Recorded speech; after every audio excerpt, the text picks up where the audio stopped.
बहुत पुरानी बात है। हिंदुस्तान के एक पुराने शहर में एक बड़ा ही अमीर ताजिर रहा करता था, जिसका नाम सिकंदर मलिक था।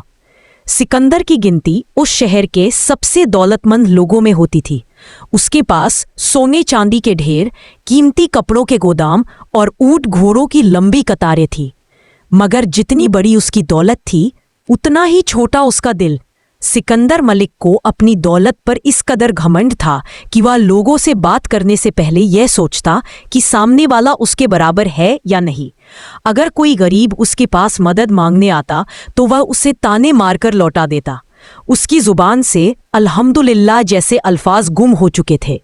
अब उसकी जुबान पर सिर्फ एक ही बात रहती, मैंने यह सब अपनी मेहनत से कमाया है, इसमें किसी का कोई हक नहीं।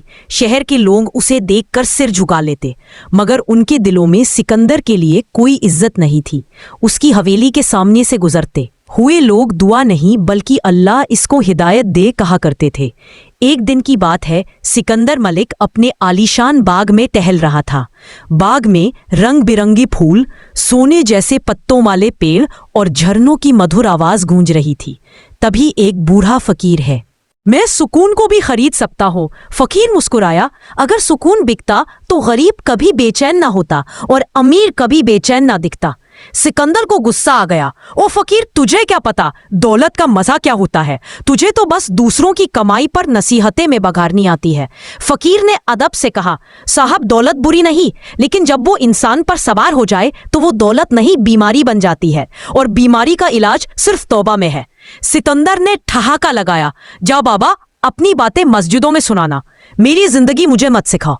फकीर ने कुछ नहीं कहा, बस चलते चलते इतना कहा, सिकंदर मलिक, याद रखना, जो अपने आप को सबसे बड़ा समझता है वो खुदा के सामने सबसे छोटा साबित होता है।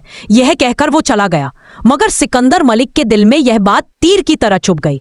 रात को जब वो अपने कमरे में सोने गया तो उसकी आंखें बंद नहीं हो रही थी। उसके आसपास सोने की थालियां, चांदी के बर्तन और कीमती पर्दे थे, लेकिन दिल में बेचैनी थी। वो उठ बैठा और बोला, अजीब है, आज इस फकीर की बात क्यों मेरे दिल में उतर रही है। अगले दिन वो फिर अपने बाग में गया, मगर फकीर कहीं नहीं मिला। उसने अपने नौकरों से कभी अपने सोने से किसी भूखे को खाना खिलाया? वह हड़बड़ा कर जाग गया, उसके माथे पर पसीना था। उसने उसी वक्त फैसला किया कि वह अपनी दौलत का कुछ हिस्सा जरूरतमंदों में बांटेगा। सुबह होते ही उसने